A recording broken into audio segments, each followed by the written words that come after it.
All right, we are back. We are COMP308. That's Emerging Technologies in the winter 2019. Holy crap, 2019 semester at Centennial. It's cold outside. It's lesson 1. And we're talking about our course introduction today, at least at this point. So yeah, who am I and what are we doing here? So this is me. I've been teaching since 2011. For people who know me, I'm mostly in game development, but I love web development and especially JavaScript. So I kind of consider myself kind of a little bit of a JavaScript ninja in some ways, although I don't like to say it that way. It's kind of a weird thing to say nowadays. In fact, just take that back. Let's just erase that I said that. All right. So yeah, I love games. I play games all the time and stuff, and I try and gamify some of the stuff I do in the course. This semester in this particular course, COMP308, this is emerging web technology. So we're going to be talking about. Let me show you a bit of the stuff that we're going to be doing. So it is here. Here we are. There's no book for this course necessarily. This is the outline. Professor Elia is the kind of course leader on this one. We are covering a number of topics that are advanced in this course. One of the requirements is an advanced understanding of JavaScript. And for some of you, I know it says required now. See, look, text required. That's not right. It doesn't make any sense. The MERN stuff, the MERN textbook is pretty cool. Hands-on microservices. It's a bit older and stuff that they've updated in 2018, so that's pretty cool. This one is something that we're going to chop into with machine learning later on in the course, near the last part of the course. So we have a number of lab assignments. When they say lab assignments, these are like assignments. That's what they are, right? And each assignment has, kind of a different goal, if you will. The marks are kind of spread out on them a little bit. I'm not sure that I like the spread, just being honest. 5% for the first one, which is assignment 1, 8%, 12%, and then it all adds up to 100. One thing to notice in this course is that there's a group project that you get with a presentation that happens at the end. So the last day of classes, or week 14, instead of an exam, there's no exam, but there's actually a presentation that you would do physically in class, right, with you and your project team. So, and there's something called interactive exercises. Think about those as little labs that we do in class. One of them will be done today. It's 10% for those. Okay, so 25% for the midterm, and that happens on week 7. So that's pretty good. And then we take a short break, an intersession week. We come back. So that's really the thing. Again, personally for me, I think there's a lot here.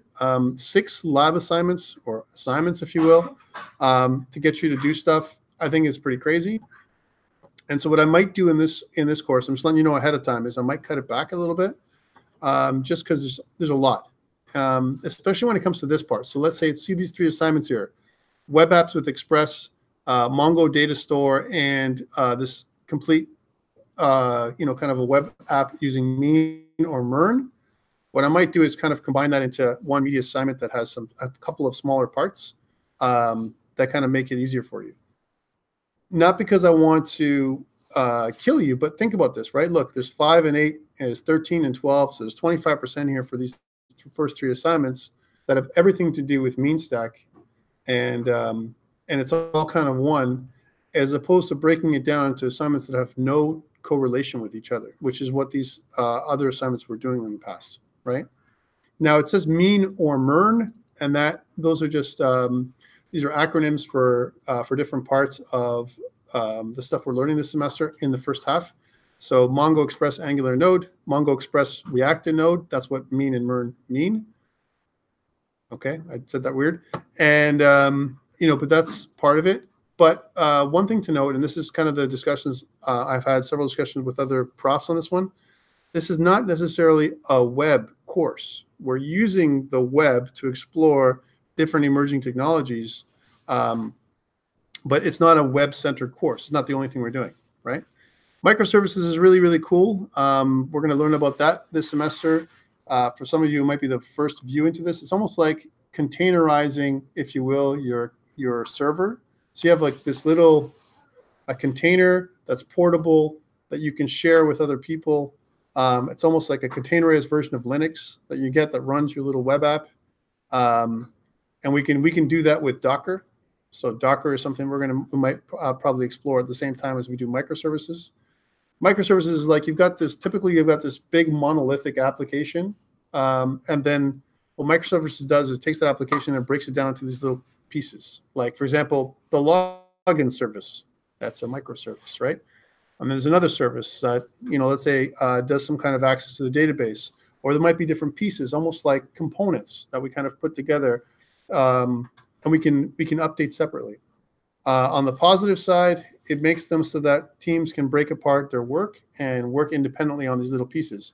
On the bad side, there's a lot of upkeep, and in terms of how things connect together, there's quite a bit of overhead when it comes to that. So there's, they've a place for all these things. Monolithic applications have a place, and microservice-based applications also have a place in web development.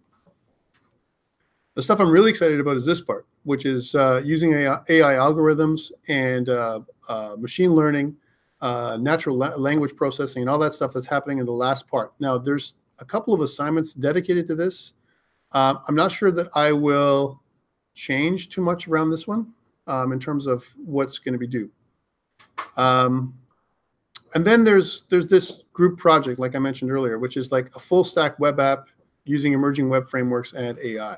Now, I'm not sure what component the AI part is going to have. It does say that here, but it's something that I'm going to work on with Professor Ilya to make sure we deliver something that's interesting. Okay, so in terms of scheduling-wise, this week we're doing kind of a course overview. I'm going to do a review with you on JavaScript primarily, ECMAScript 2016, 2015. We're going to install Node, but we're probably not going to install Mongo until later, only because there's a lot of installation we're going to do in this course. We're going to be talking about the new features of ECMAScript 2015, closures, all that kind of stuff that we're going to start here, and we're going to continue with it next week, all right? Next week, we actually do an intro to Node, what is Node, and all that kind of stuff. But if you notice, every single week, there's some kind of interactive exercise, something I'm going to make you do and hand in. So again, it's Node, then there's Express, and then we go to Mongo. Think about Mongo as a NoSQL database. So before we've had like a SQL database like MS SQL, Mongo, NoSQL. So that's really weird. There's no query language that's kind of proprietary for the language. What we're going to have is a set of APIs that we tap into Mongo, right? And sometimes Mongo is a better solution. It's more of a flat solution as opposed to a solution where we have a server that connects with relations from one table to the other. Maybe there's not a need for that, so we use something like Mongo. The great thing about Mongo, Express, and Node, and JavaScript in general is it's all JavaScript. So that's one thing that you're going to see. Everything is JavaScript. It's JavaScript on the front end. It's JavaScript on the back end. It's JavaScript in the middle. It's JavaScript when we connect with microservices. It's JavaScript when we use with natural language processing. JavaScript for artificial intelligence. Everything is JavaScript. It's like a JavaScript explosion, right?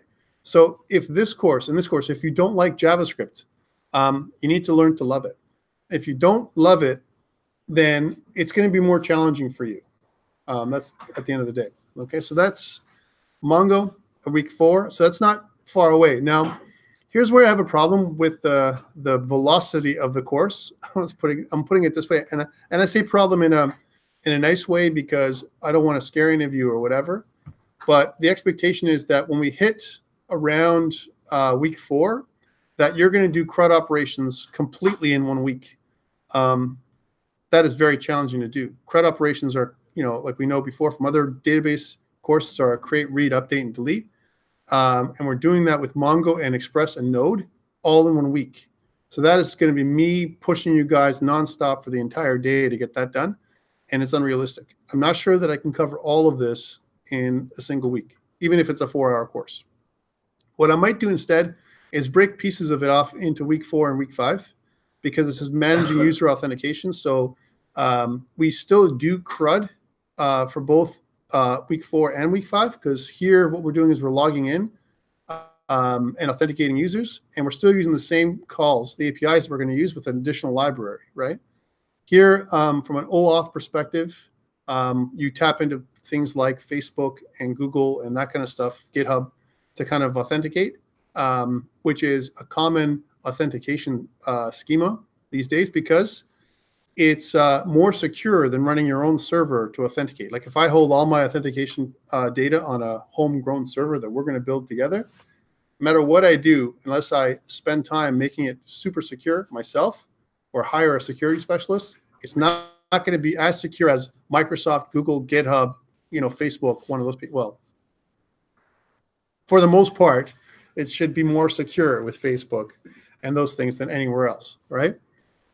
So we use OAuth, which is third-party authentication, where we have a trust relationship with these other, bigger third-party suppliers that hold that information. If you already have an account with these guys, then if they trust you, guess what? Then I'll trust you. That's what OAuth is all around, and we'll talk about that again. So that's like week 4 and week 5. We hit week 6, and we get into Angular. Okay, again, I talked about velocity of the course. 2 weeks for Angular, and you're done. That is, Angular could be a whole course and a half, right, just by itself. And somehow in here, the expectation is that we're going to talk about React. And we're also going to be talking about design patterns. And I'm going to stop, all right? But you get the picture. So there's group projects starting with it? You start the group project and stuff. But notice that creating a mean or MERN CRUD module, plus we're going to do a test in the same day. So a little bit wacky in terms of like velocity, because we're doing one straight 4-hour day. Again, I may adjust. So you might have, instead of week 7, it might be week 8. Instead of week 6, it might be week 5. One of those kind of things. So we'll move things around a little bit. I'll let you know the schedule as we go.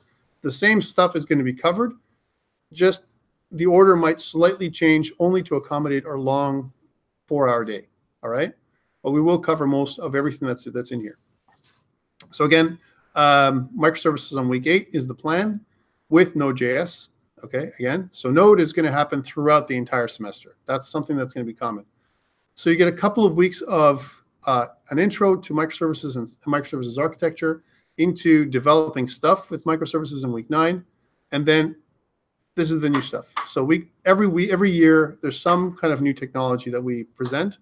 1 year we presented when the web and web APIs were new. Cloud APIs. We did a bunch of cloud stuff. And we had people from Microsoft come in, guest speakers, that kind of stuff come in for that. Here we may have an opportunity to bring in a guest speaker for AI, neural networks, machine learning, that kind of stuff to come in and talk with us. I'm not sure if we'll have a guest speaker, but I know that one thing that's happening is that Professor Ilya is working to get someone to come in and kind of go over some really new and hot topics around machine learning and natural language processing. Natural language processing is like, hey, Alexa, let's play the super special version of I don't know, Skyrim, right? By the way, that's a thing, right? The very special edition, actually. So if you actually have Alexa and you go, Alexa, I want to play the very special edition of Skyrim, it'll actually say you're in front of a mountain, and you can go left or right. Where do you go? Kind of thing. And then you tell Alexa where to go, and you do it, and it's like kind of really weird and fun in some ways. But Alexa will listen to you, and there's been a concern in the news lately, like maybe Alexa's listening too much, right? So, so there's the thing with natural language processing and privacy. Like, is Siri always listening to you in the car and everywhere else you go when you say, hey, Siri, kind of thing? Better not say that, because you guys have iPhones. Someone's going to hear my Siri's going to hear my voice. Are we always being tracked? But then, you can kind of do stuff with natural language processing, or even go further than that. You type something like, what's the weather today, on Slack, and you have a natural language processing app that basically says, okay, what's the intent? What is Tom looking for? Tom's looking for the weather. Where is it? In Toronto. When? Today. Those are the pieces that it looks for in your sentence, and then goes to the Natural Weather Service, grabs the information, and returns that, kind of in your app. Natural language processing, whether it's typed or spoken, right? So kind of really cool stuff with machine learning. And one of the most exciting parts of machine learning is things like self-driving cars. You know, like how do we do self-driving? Take me home. Okay, where's home? Or drive me to work while I'm sleeping in the back, right? You know, it's coming, guys. It's just a matter of time. And I can see one day when we're gonna reminisce about what it was like to drive, and we're not gonna drive anymore. We're gonna say in the city it's not allowed. We're gonna have city traffic control, do peer-to-peer networking between cars, and it's gonna drive all the cars all over the place. So we'll see how it goes. So it's exciting stuff, and it's all happening on the web. One of the things that's also really exciting these days that's coming up is things like WebAssembly.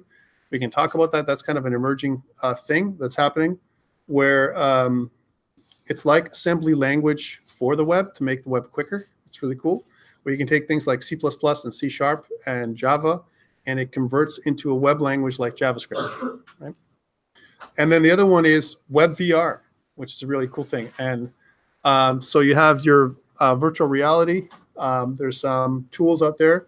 There's a tool called A-Frame that you can find online, and you can literally do VR with a head-mounted display or your phone on the web, which is kind of cool. And as the web continues to improve and progress, the web will be a platform, and so will VR. VR will become a platform, not necessarily another weird gimmick, right? Because that's really what it is right now. It's kind of more of a gimmick than anything else. And I hate to say that because there's so many really cool applications with VR, AR, and MR, right, that are coming up. So how do we make this on the web? So that's where we're heading with today. So machine language, artificial intelligence, neural networks, deep, learning, all that kind of stuff is really cool. Security is blowing up on the web as well. Like if you want to be a security specialist, there's a ton of jobs when it comes to web, and there's always a threat around the corner. There's always seems to be someone who's spilling, all of our privacy and private information. And Facebook was one of these people or these groups over the last couple of years. Amazon too, Facebook, Amazon, they are, and there's going to be a new female billionaire soon, and we know that, right, from Jeff Bezos and his situation. Well, anyways, we'll see how it goes. But the thing is, things are progressing so quickly all over the place, and it's we continue to absorb more and more information. So that's the stuff we're kind of dealing with. That's on topic. We can talk about stuff that's off topic as we go. But a lot of stuff to cover, guys. This is almost undoable if you think about it. Like the amount of the level of, and I say undoable in a nice way. I'm not saying it's undoable that you guys can't do it. It's just that a lot of it we're going to scratch the surface on. So it's going to be more exploratory than can you use this in the real world kind of stuff. But there's going to be a piece, and I'm going to try very, very hard for the first part, for the first 6 or 7 weeks, to make it something you can take home and use in your job, right? So really cool, awesome things to do are things like, putting, I know how to do mean stack or mean stack development on your resume. That is like a job, kind of attracting thing, right? I mean, if you really want to know, if you say you know mean stack, you know how to do Mongo, Express, Angular, Node, and actually put everything together and develop a really cool web application. And if you can prove that in an interview, there's a lot of jobs out there for you still, right? Again, people are moving away from traditional stacks like the AMP stack, right? Apache, MySQL, PHP. They're moving away from that. Microsoft, again, they're trying very, very hard with their new MVC Core 2 to kind of get traction and more market share for their stack, IIS on the front end, SQL, and all that kind of stuff that they're still using. Really cool tools that they've got going on. So there's lots of competition out there. And plus there's a lot of outliers as well. Like Python is really popular on the front and back end. So is Java and Java EE. Not for me. I don't like Java EE. That's just me. I'm one of those people, but there's a lot of people who love Java and think it's the king of all languages. So lots of competition, but mean stack, guys, mean stack is up and coming. It's hot, right? And because mean stack connects with Node, and Node is starting to connect with everything, it's the key skill, in my opinion, from a web development over the last 4 or 5 years, and probably into the future. All right, any questions before we go on? Because this is where it gets a little hairy. All right, that's all the easy stuff. Here's the more difficult stuff. We're not using Visual Studio in this course. Visual Studio is a no-go, right? So if you're used to using Visual Studio, or you thought you're going to come in and you're going to have this really cool tool you're going to use, Visual Studio doesn't make any sense for web development, in my opinion. Can you do it? It's getting better. And if it's related to Microsoft products, like you're doing .NET Core, or if you're doing a WPF or something like that, or C++. C++ is, and you're using Visual Studio, all the power to you. I think it's a great tool.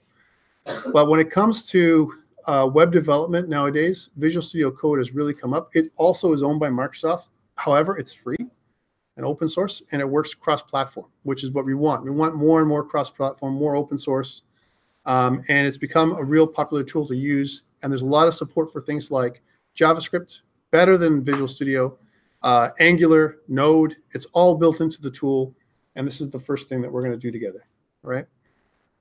Let's also talk about communication. Communication in this course, I'm going to use eCentennial like normal. That's required. But we're also going to use Slack. So if you go up on eCentennial, please do this now. Go up on eCentennial and sign up to my Slack channel. You can use your email from Centennial to do this. I will be communicating through Slack. There will be some that I do through eCentennial from an announcement perspective, but most of my announcements will be through Slack. I'll be sharing things both on eCentennial and Slack. So you need to get onto Slack, please. With Slack, I have to tell you that there's two tools. One, it's built into, you can download a tool that's for your phone, your smartphone. And there's a tool that you can download from your desktop. There's also a web-based tool for Slack, right? I recommend you should download the app for your desktop and your phone. Why your phone? Because then you can send me messages if you need something, right? I do respond to Slack a little bit faster than I do to email. I get inundated with email. I work at this college, I work at the other college, an unnamed other college, as well as I go to university. I have like 4 kids, and I get about 200 emails a day, right? So for you to connect with me, the best way to do it is with Slack. Just telling you the truth. So please connect with me there. Group work is always a concern, and there is a project in this course. So there will be peer reviews when it comes to the project to keep you guys on track. The project is worth 20% of your final grade, and with the presentation at the end, like I mentioned earlier. And it's going to use all the stuff we've been talking about throughout the entire course. If I had it my way, I would get you to start the project now. However, there's a lot to cover, and this is one of those courses that I will probably kill you if I did that, and I don't want that. I don't want to kill you, right? I want you to have fun. That's part of what I want you to do, learn, and take some really cool things away so that you can use in your work if possible, right? Some of you will be able to use it, some of you will not. But I think this is really cool stuff. So today we're going to do a bit of a review of JavaScript. So first thing is get on Slack. Is everyone on Slack? How about, maybe I should ask, is anyone not on Slack? All right. Next, does anyone not have a GitHub account? Does anyone not have a GitHub account? If you don't have a GitHub account, you need to get that, because we're going to use GitHub in this course exclusively. We're not going to use SVN or Perforce or something else. It's got to be GitHub or Mercurial. So GitHub, please. So please, if you don't have it, sign up for GitHub. We're going to be using command line for GitHub for the most part. I'm going to be showing you that. There is no tool for GitHub that I recommend. However, at the end of the day, I don't mind. I'm not going to really be pedantic or even draconic about how you put stuff up on GitHub. So if you really want to use a tool to put it up on GitHub and it gets there, I'm good, right? At least I have a record of you putting it up there. I'm going to use GitHub not just for version control, but to check that it's your work, right? And on that, I know what we do. We have work that we share with other people. We have people that we know in this course and in other courses. And what we do is we say this: hey, me and Gabriel are on a course together, and Gabriel is doing he's in the same group in another course with me. And you know what, Gabriel, you're going to take care of that course. Tom, I'm going to take care of this course, and I'll do the work for this course, and you do the coursework for that one. And then at the end, somehow we'll make our exams make sense, right? I'm not sure how that's going to work for this one. I'm just going to be honest with you. There's just too much material for you to go through, and I don't recommend that practice to share that kind of information or share the load. I'm working on this capstone or on this other project, but I'm going to get, my friend to do this course for me completely, and I'm not going to really do the work. He's going to do it for me, and then I'm going to be fine. I don't recommend that. And please, you know what? I'm going to say this once because we're starting off, and then I won't say it again. Cheating and copying code, I can tell for the most part when it's not your code. And the reason for this is because I know what you're capable of. I can see your code, and if I watch you for the entire semester and I can see what you're doing, and then somehow you become a super ninja god when it comes to JavaScript at the end, I'm going to know, right? I don't know anybody who can do that. Hell, I'm not even a super ninja god at JavaScript, right? So when I see it and it's better code than I can write, then I kind of question it. That's going to be honest. So please write your own stuff. Remember that you're paying to be here, and you're paying me to coach you to the best of my ability. So what I'd ask is, my promise to you is that I'll do the best that I can to make sure that you have the best course possible. And my ask of you is that you participate, that you try and arrive on time, and make it your own work. Make it your own, right? And then we'll have a great time together. So any questions around the content that we're steering towards this semester or anything like that? If you have a problem with any of the content delivery or the timings, please see me after class or during break again, so that we can work something out. Again, I want to try and accommodate everyone as best as possible.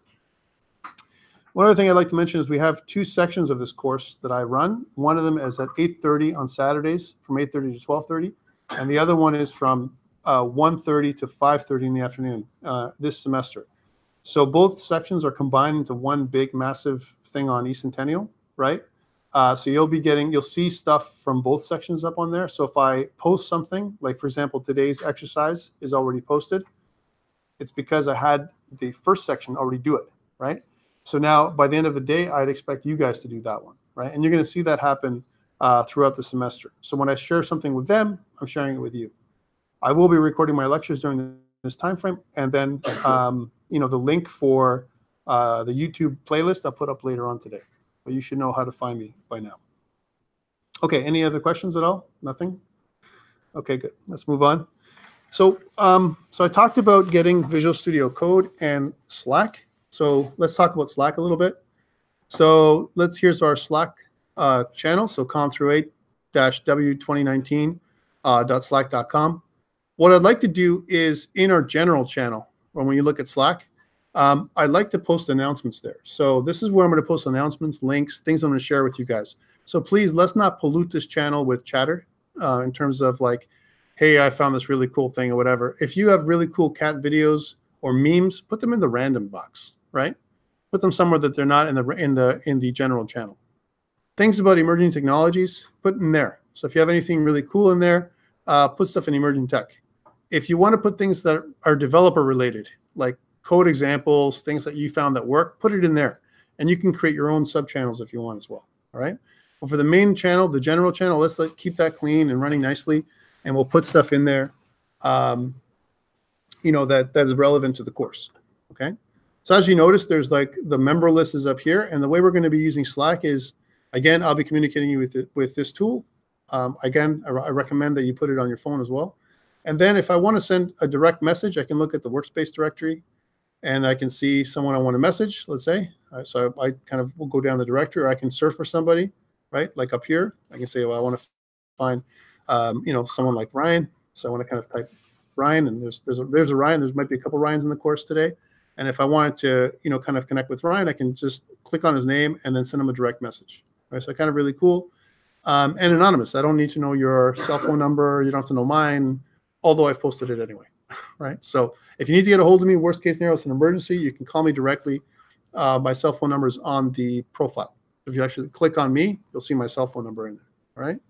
I am available throughout the week, during the day and at night. If I don't get back to you, or if you're sending me a message and I don't respond, it's not because I don't want to, it's because I can't. A lot of times I'm teaching or I'm in class myself. And if you try and message me after like 9 o'clock at night, chances are I'm not going to return your message because I'm putting the little guy down, or something like that. And yeah, so this kind of stuff here is what I'm talking about. Please don't do this. Yeah, so don't do this, because that just wastes time and it kind of pollutes our channel. So yeah, so like what I'm saying is at nighttime between 9 p.m. or whatever and later on, I'm usually not available, but on the weekends I'm fine throughout the time as long as it's a reasonable time frame, and I will return your message as fast as I can. All right. Slack, done. We have a couple of tools that I put up here, and the first tool that we talked about earlier today was Git, right? So some people Git in GitHub. You should have access to your to GitHub. Our GitHub for this semester is github.com/Centennial College. This is the GitHub, and notice that I already put up a repository for the first class. So the first class is lesson 1A. You guys are going to be, with no disrespect, lesson 1B, right? Just saying. And then, so I'll be sharing the same or very similar code samples with both of you guys, right? So worst case scenario, if like you're following along and you want to see what's happening, you can always click inside there and see what I share with you guys. It's going to vary slightly because I'm not a robot and I won't be able to do it exactly like I did in the first class, but it might be close enough where you can kind of get a hint of what's happening and where kind of I'm going, right? So that is the Centennial College is our account that we're sharing together, and then we're going to put all the repos here. Now let's make sure that you have everything. So we're going to use command prompt. So what I'd like you to do right now is, if you look at your Windows computer, and for those people who have Mac, anyone have a Mac in the room? In the morning, I had a couple of them, right? I had a couple of those stragglers that had Macs. No, I like Macs, but if everyone's a window machine, then that's good. So if you click on the little window, and if I type in command, so CMD, right, and it pulls up, what I'd like you to do to test is I'd like you to kind of type in git and then -- version, all right? And if you type that in, you should get a version that's similar to 2.20.1.window.1. If you get something else, and if it's 2. something, that's pretty good. If you get something like 1. or you don't get this at all, you get unrecognized command. Anyone get unrecognized command? Yeah, you need to fix it. So the way to fix it is the next link I put up on Slack. Let's take a look at that. So if you look at Slack, there's another link, git-scm.com. If you go there, there's a download where you can fix up your GitHub. We need to be on the same page here, guys, right? If you're not on the same page when it comes to Git and GitHub, and if it doesn't work for you, you're going to have a problem the entire semester. So please, let's fix it today. So go up here. If you click on download for Windows, I'm going to go through the download with you guys, but I'm not going to finish the download. I've already done this morning, but so let's just do this. So again, you click download as an example, right? And again, I should have it here. Let's just see. And I'm not going to find it, but let's just put it in there. Well, it's here. It's here actually. So yeah, so the reason I'm getting you guys to do this is because I want you to be the same as me when it comes to what we're doing in class. Let's just go to the download stuff. Of course, it's way easier to find when I'm looking at stuff. Here it is. So here it is right here. This is the 2.20.1. If I double click it, it's going to start looking like this. So let me know if you guys are with me on this one, especially the guys who need it. You're with me? All right. All right, so you got this, and then you click next. And notice that I've put in some things like I want additional icons. I want, on the desktop, I want Git Bash for sure. Large file support, I mean, unless you're using large files, like, for example, for Unity, you're sharing, like, large contiguous files, things like big images or that. You can put this. Chances are we won't need that for this course, so I would leave it unchecked. It's just extra stuff you don't need. Associate.git and .sh files, and then use a TrueType font in your console windows. I like that. Please don't check daily for your Git for Windows updates. That would be very bad, as it pollutes some of the stuff you do. Again, it's up to you, but I don't check that. Next. I have Visual Studio Code as my default editor, but you can choose whichever editor makes sense for you or leave it as the default. This doesn't really matter so much. Next. And then these three things. There's use Git for Git and Git Bash only is the default. I like to use this bottom one. use Git and optional Unix tools for the command prompt. That means if I want to do ls on the command prompt or something like that that's Unix-like, it can work with Windows. So I recommend this one. Next. I would use the OpenSSL library for this one. Click Next. And then the top one, check out Windows style, commit Unix style line endings. I would keep that one. And then Next. And then I would use the bottom one, which is use Windows default console window, right? And I don't want to use a min TTY or anything else as the default bash window. I'd like to use Windows, right? And then click Next. And then I'd like to check all these ones. So enable file system caching, Git credential manager. This is really key because what it does is it keeps track of who you are. So when you log into Git over and over again, it doesn't keep asking your password, right? And then this one here is enable symbolic links, which allows the connections to happen properly. By the way, this same stuff happens with on the Mac. It's just slightly different. And then you click install. I've already done this, so I'm not going to click install. But if you click install, what it's going to do is install Git. Make sure that while your install is happening, you close down your command prompts, right? So that way they get updated properly. Okay, so once you click this, then and it's finished installing, we should try and check and see if you're on the same page as me, which is you should be able to do git and then -- version and be fine. And 2.20.windows.1, okay? On that, we've done one installation right now. We're going to do a couple of them today and more next week and more the following week and more the week after that. We're going to keep doing installations for the entire semester. That's what we're going to be doing. It becomes very, are you good now? It becomes very challenging when you try and do your installations on the machine in front of you, which is part of the school lab. There's less control that you have in front of the lab in front of you. It's a shared machine, and you may or may not be able to do the stuff that you need to do. So I highly recommend bringing your laptop if you have access to one throughout the remainder of the course. You can also use your laptop for tests and all that kind of stuff. And if you've already got your laptop tuned and all the installations done properly, there's a less chance that you're going to show up to class for your exam and then look at your machine in front of you and go, wait, who took that out? Wait, who did that? And it happens, especially during tests. And it's a bad result, and I don't want you to face that. So if you have access to a laptop, I highly recommend you watch these installation videos again and get it done. All right, so any questions around Git installation? That should be done right now. Okay, next. So once we've done Git, again, just following the stuff that I did earlier, I went right into talking about Visual Studio Code. So again, I mean, this is a personal choice. Some people don't agree with me on this one. Some people like to use Atom. They like to use brackets, which is still popular, believe it or not, from an Adobe perspective, and other ones. But I'll tell you right now, there's a lot of traction from Google and from other organizations to use Visual Studio Code. I think it's something that everyone's starting to use more and more.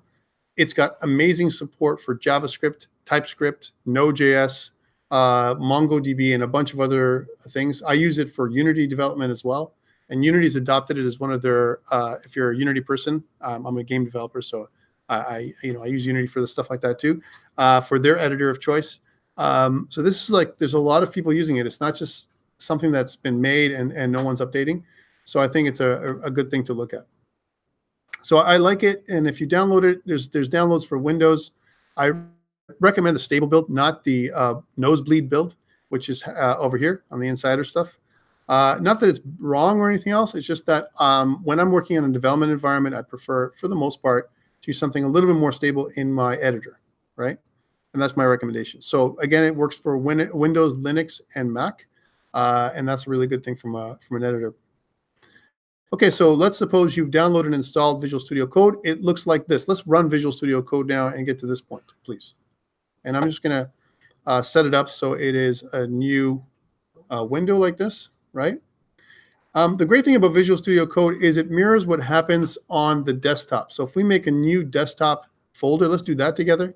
So I'm going to right-click on the desktop, and I'm going to make a new folder, and let's call it COMP308. W2019 for winter 2019, and we're going to be lesson 1B, right? Now you can call yours lesson 1 because you're not an A or B, you're a lesson 1. All right, so I've got this folder, and if you notice inside the folder itself, it's empty. Yeah, it's just an empty folder. The great thing about Visual Studio Code and other tools like that, like Atom, and like other tools that are very similar, Sublime Text and so on. If I take this folder and I drag and drop it into Visual Studio Code, I have direct operating system access now to it, right? So all I've done is just drag and drop my folder into Visual Studio Code.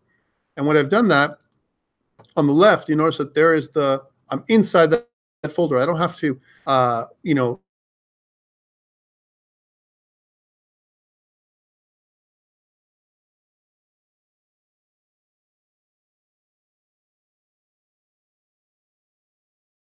folder command prompt. I'd have to do CD space and then drag and drop the folder in there, you know, one of those kind of things, which is a fine way of doing things, but I just don't think it pays off. I heard diminishing returns a couple times today, and I'd like to say that there's diminishing returns. All right. So all right. So now we're in the editor here. Now editor, it's interesting. So we're going to call this VS Code from now on, not Visual Studio Code. Notice on the left there is all the files are right here. You can toggle this on and off. So I can see the files, not see the files. I can search for files. I can do version control stuff with this icon. This icon represents debugging, which we're going to get to later on. This one I want you to open up right now. And there's a couple of extensions I want you to install. One thing that's great about Visual Studio Code is that it has the ability for you to extend the IDE or the editor by adding extensions. So if you search for .ejs, it's an ending, it's an extension. This gentleman here, Kasim Farid, he has 80,000 downloads for this extension. I think it's a good one. It gets updated regularly, and what it does is it supports EJS, which is something that we're going to be using next week and the week after. So please install this extension. The other one that I want you to do is, if you type in Vue, the extension that I want you to add in is Vue VS Code Extension Pack. Okay? So there's another competing framework or set of libraries called Vue.js.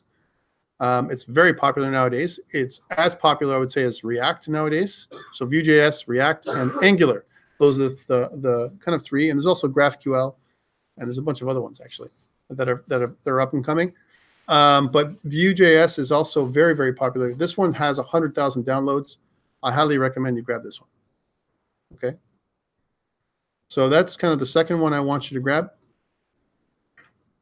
And one thing to note is when you grab extensions, then what ends up happening is you have to reset or kind of restart your Visual Studio Code. Don't do it yet. The other one I want is Bootstrap. We're going to be talking about Bootstrap in this course only because, and if you notice, I'm looking at Bootstrap 4. Ashok Koyi, I'm sorry, it's 786,000 downloads that he's done, so it's a very popular extension. Again, I recommend grabbing this one because it'll give us some support for Bootstrap 4 and Font Awesome 4 that we're going to be using throughout this course. We're going to be using Bootstrap because, hey, it's not a CSS course. Remember, it's not a web course.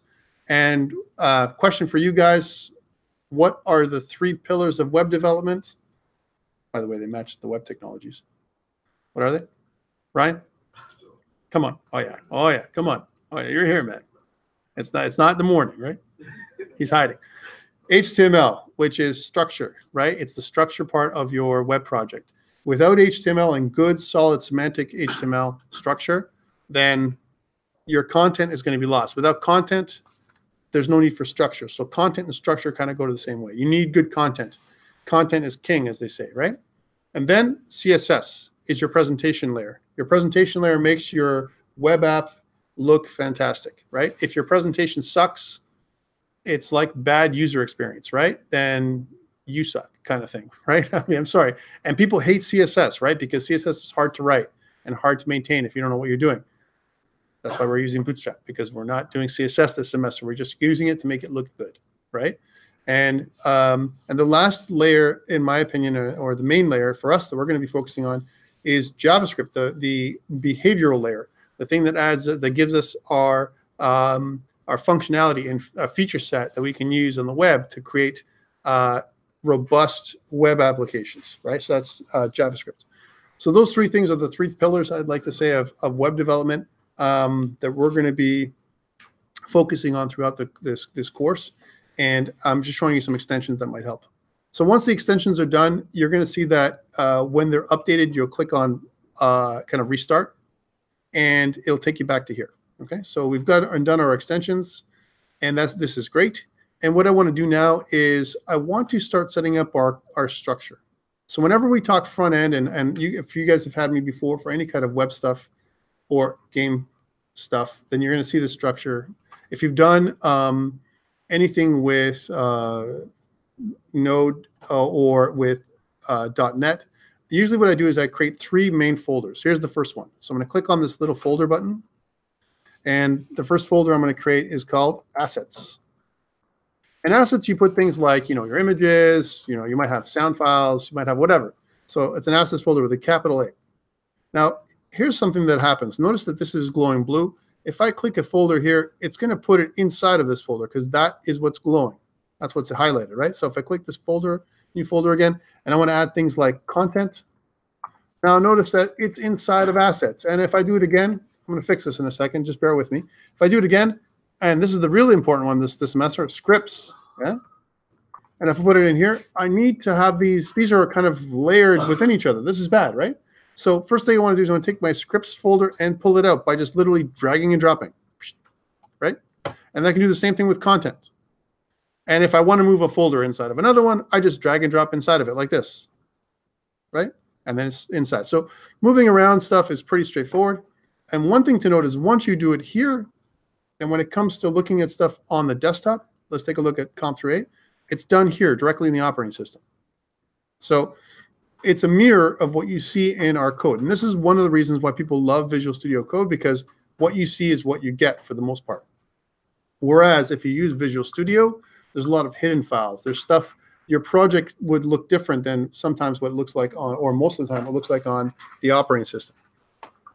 All right, so we have these asset, content, and scripts. Now this is the review part of our course, which is I'm going to review things like basic HTML, CSS really quickly, how to put stuff together for people who haven't done it in a couple of semesters, maybe 4 semesters. And then, once I've done, or more, and then once I've done that, we're going to talk about the Visual Studio Code way of doing stuff, okay? So again, what I'd like to do is in my scripts file, let's prepare a little bit. So in my content file first, my content folder, I'm going to right-click and click New File. You can also have clicked this button up here for New File, okay? And then I'm going to just type in our app.css. So it's a CSS file that's kind of blank right now. Remember that CSS for comments, you need / and then some kind of comment. Custom CSS goes here, right? And then * / right? And that would be enough to kind of create a comment. I'm going to click Control S for saving, just like normal, or you can go File, Save, if you really want to save this file. When it's not saved, the X becomes a little circle that indicates that there's a saving required, right? Let me show you what that looks like. And I can close off. This is actually the editor window, and I can close off the editor if I don't need it, okay? I'm going to right-click on scripts and do the same thing this time. Right-click and click New File. And then I'm going to call this app.js for JavaScript. Again, notice that the little editor window pops up. I can have multiple editors. I can also split screen my editors on here as well to have the same file that I'm looking at in different pieces, different places, if I really want to. I'm not going to do that right now. In my JavaScript, and this is the first test I'm going to ask you guys, tell me what is this? Don't answer, because you already know. I trained you. So what do we call this structure? Okay, anyone other than you, right? Right? I got to bother you, man. Come on. Gabriel, don't answer, because you know what this is. All right? So tell me what this is, guys. Anyone have an idea what this is called? First of all, what is this doing, right? I've got the function keyword. Function basically indicates that this is a repeatable code block, right? That's what it is. something that I'm going to be able to repeat, a code block that I can reuse. Maybe a reusable code block is better. I have a curly brace here and another curly brace here. So this is the code block, if you will. And then I have these outer parentheses and these other parentheses over here. What the heck is that? That is like a weird looking thing that I haven't seen anywhere, only in JavaScript. Actually, it's not really true. Notice that the circle, see the circle up here, telling us that, hey, this needs to be saved, right? See that? That's an indicator for us. All right, so a couple things to note, right? If I was to, let's add some comments here.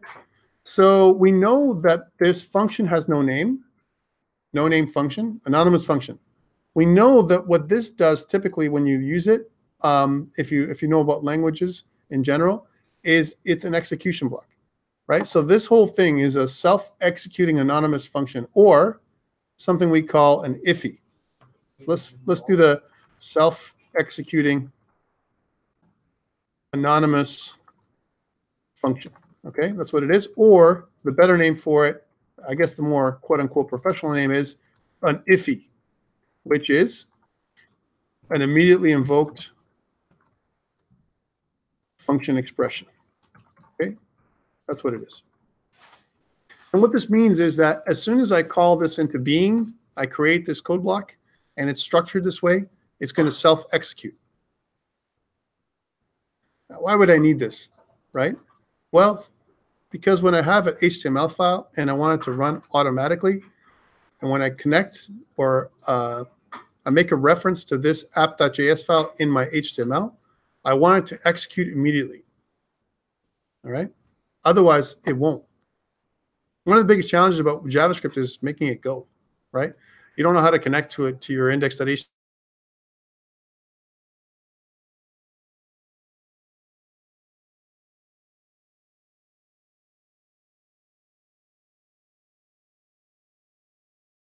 It's not working now. And in the main thing, notice where I click is important here in my folder structure. So if I click here, this whole thing highlights, right? And then if I click this little button or right click and add new file, I can add an index.html. Okay, I'm not typing in index.html by hand. Well, guess what? You don't have to. And with Visual Studio Code, if you just type HTML and you just kind of arrow down to HTML:5 and press enter, it does this for you, right? So it creates a template that it has built in. Reminder, what this does. Doc type tells the browser what the document type is. HTML indicates HTML5, right? HTML, these little indicators here for people who haven't done HTML in a long time, this is an element, right? Notice that this element is a container that contains the other elements. So if I click this little button, it kind of collapses all this. So HTML, it says that the language preference is English. You can also choose other language preferences if you live somewhere else, and or a place that doesn't use English. And then there's some other containers that contain other things. There's the head, which is also a container element, and the body, which is also a container element. So HTML is the container element that contains the head and the body, right? These are sibling elements or nodes. So the head node and the body node are sibling elements. They're brother, sister kind of thing to each other. You have meta tags. These meta tags are control tags that tell the browser how to treat certain elements of the page. One of the ones that are really important is line 5. Meta name is equal to viewport content is equal to width is equal to device-width, initial scale 1. This is something that's used in mobile device development where we look at a web page and we're able to scale it for the size of the viewport. So if I want a desktop app to work on a mobile app, this is a key required meta tag that we need, okay? And then there's for edge. You got to include edge somewhere, right? So this is why this was put in there for edge compatibility. And then there's this title, which is an element. It's a kind of a self-closing element right here, which has a document as a title. We're just going to put in comp, our title for the document, 308, and then it's the winter 2019, and then it's lesson 1. Okay, that's what this is right here. Okay, we want to connect our CSS to our page. Typically, we would do that in the head of the document. So what we do is we type in link. Notice that there's a bunch of stuff that comes up automatically. This is an Emmet abbreviation. Emmet is a short form language that helps us write the web better, and it's built into Visual Studio Code. However, I've typed link, and if I just type tab, so link and then tab, you get this. I don't have to type that. And then inside my href, which is my link attribute, I want to type in /. And as soon as I do that, notice that it brings up my folder structure right in here. It helps me connect which one I want to connect with. I know that my content is where I hold my style sheet. So I'm going to click on or hit enter on content, and then enter again for app.css. So it finds the pathing for me automatically, which is good. Sometimes you want to put comments in HTML, and the way we do that is less than, exclamation mark, dash, dash, and then we can put something like, this is my CSS section, where I put my CSS files in here. And when we connect script files, sometimes we do it in the head of our document in the control part, but most of the time we do it at the bottom of the body tag, right? So just above the bottom of the body tag, we put in our script element. So normally what I'd like to do is, again, do a little bit of commenting and say something like script section, right? Or third-party scripts is something I did earlier today. And then we can type in our script element, but just by typing script. And here I'd like you to select the script source as an option, :src. When we do that, it comes with the source attribute, and we can put in // and then we want to go down to scripts, app.js. So now this is our complete HTML5 document that we want for today. Take a look. If yours is different than mine, modify. So what is this doing? So here is we connect our CSS file on line 9 inside the head of the document, and we connect our script file on line 14, just before the body tag. Are we good? All right. So what are we doing here? We're just formatting our project, if you will, and I'm using the index.html file as a manifest for the rest of the project for today. Starting next week, we won't be doing this. Next week, we're going to move away from our index.html being the manifest, and we'll be using JavaScript on the front end, back end, and the middle, right? So today is just a review. All right, so now notice this is the next, but this is a little circle. We see our app.js needs updating or saving. I'm going to click on this editor, my app.js, and notice I have an iffy here, and I want you to also think about this as a type of closure, right? So anything that's inside the iffy is like a scope, where if I declare a variable in the scope, it cannot escape this scope, okay? If I'm up here in line 1, take a look. I'm in the global scope up here in JavaScript. If I'm in here, I'm in functional scope. And if I'm in here, right, where I do a console log, and I say something like, you know, app started, I'm inside these curly braces, then I'm in start function scope. If I want my start function to execute immediately, I got to call it somewhere. And the best place to do that is something like with an event listener that looks like this.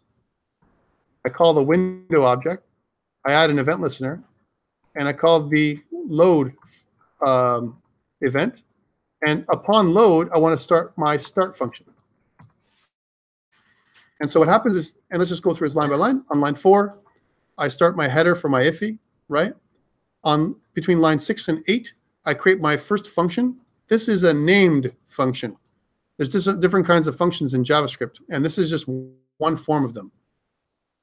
A named function has the keyword function, the name, which is just an identifier for what this function is called, and any kind of code that's inside the function code block, right?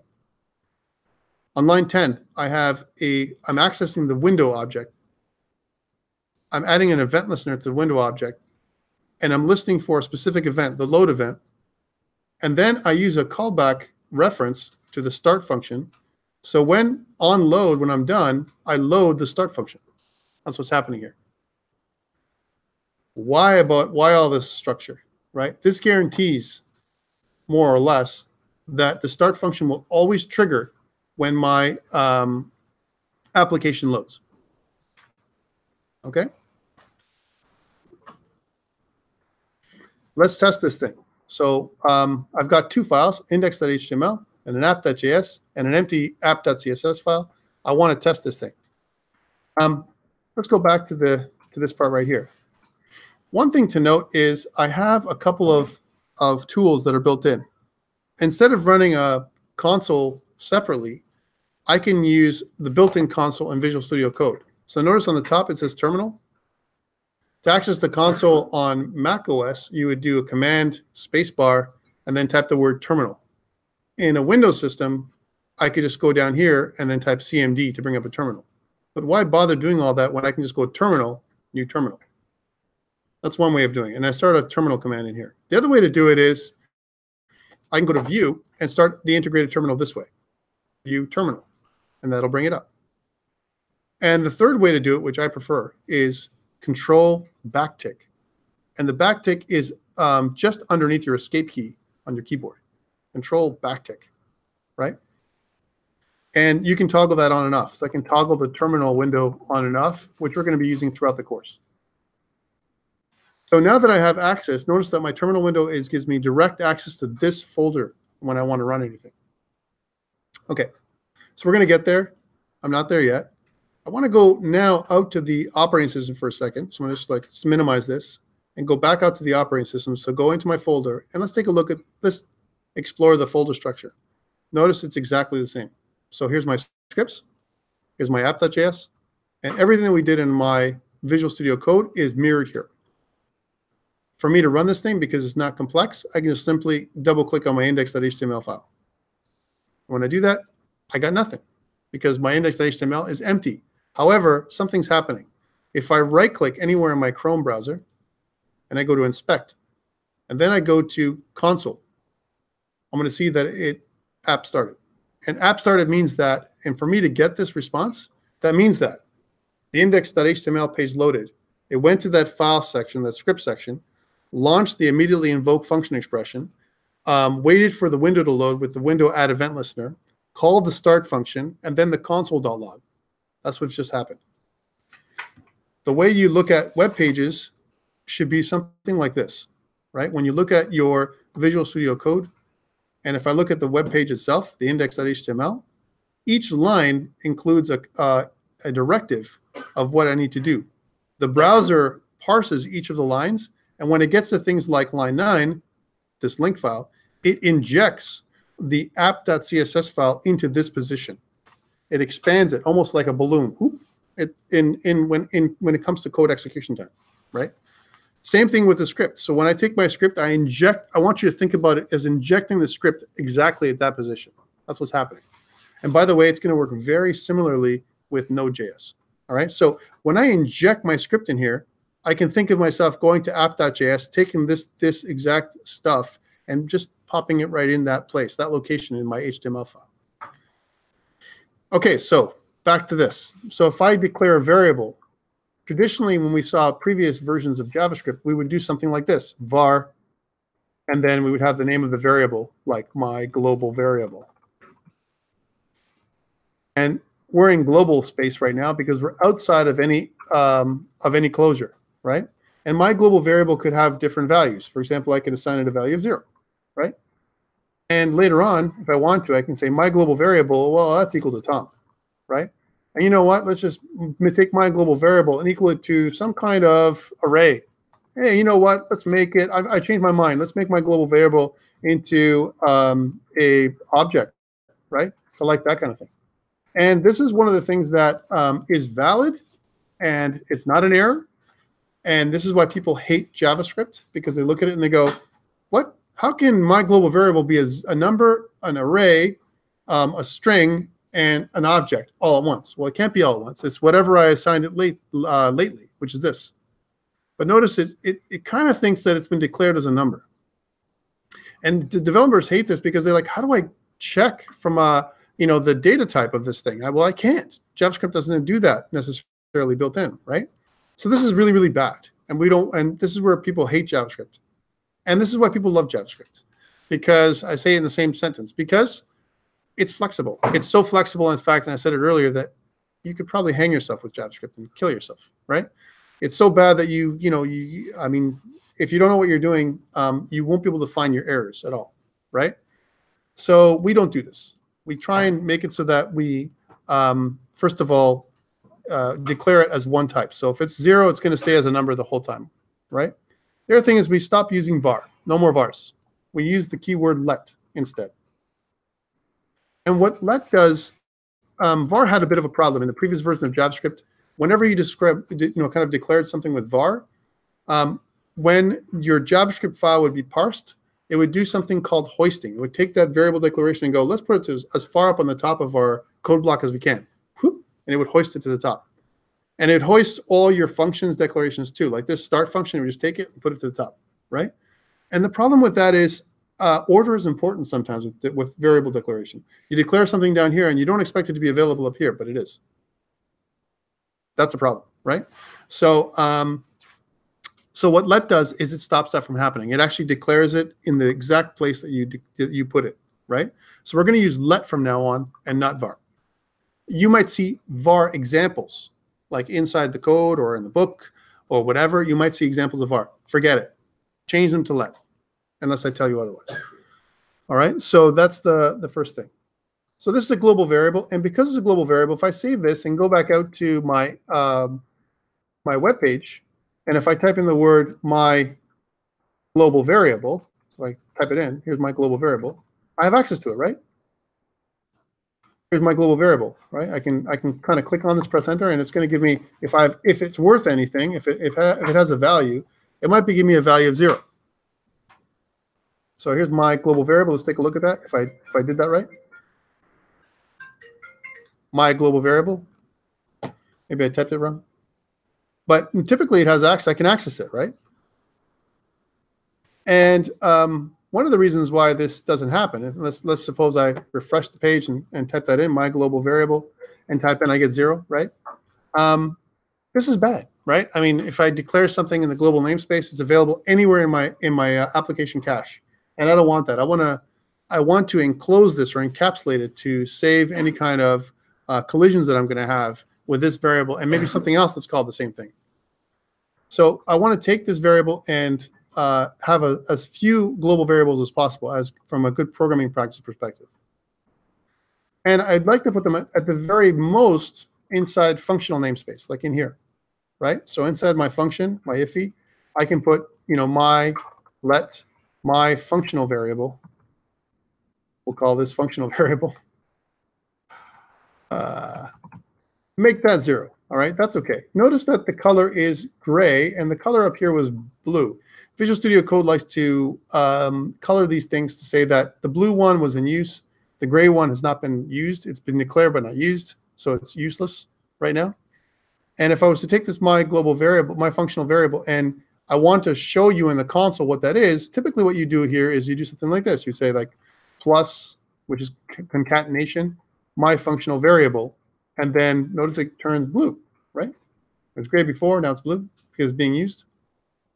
And if I go back out here and if I refresh, I can get app started 0, right? Because I'm injecting or I'm concatenating these two things together. So when I output them to the log, they show app started and then a 0. That's what it's doing. But this is pretty old school. And nowadays, we don't do it this way. Let's just cut this out. When we want to pump something out into a variable, into a string, or out to the console like this, we change these little quotations to backticks. So again, just underneath your escape key, we change to a backtick. And this is called, in ECMAScript 6, it's called template strings. With template strings, we can use something like this. We can do a syntax that looks like a $ with curly braces, and we can inject my variable in here as when we're doing something called interpolation, where we inject the value of the variable inside the string, similar to what we do in other languages with %s and %d, which we've seen in other C-influenced languages, right? We can do that here with $ and curly brace, put the variable name in, and it injects the value of the variable in there, as opposed to concatenation, which changes the variable type. And if we do this, we get the same result. If I refresh, you can see now that I get app started 0, right? We're injecting the value of my functional variable inside here. So this is functional scope, right? And then if I can even go further down, I can put a variable in here just like normal. I can say something like, let my local variable equal to 0. And my local variable is only available inside my start function, nowhere else. So this is just scope rules. Questions around, syntax, JavaScript, stuff that we've taught, just simply a review, guys, not because I want to drive you crazy. Couple other things when it comes to JavaScript declaration syntax. This is one way of declaring a function. There's another way. I could do it like this. I could say that function start. That's cool. That's something I could have done. I could say let start equals to this function. That's also valid. And what does this mean? Well, this is an anonymous function, right? Which has a code body, right? And this is a variable, an identifier. I'm taking a reference to the function and assigning it to my identifier. So now it's the same as making a named function that's called start. Here I'm making a reference. I'm pointing to this anonymous function with my start identifier. You're going to see that this is very common in Node.js programming, right? And some people prefer it.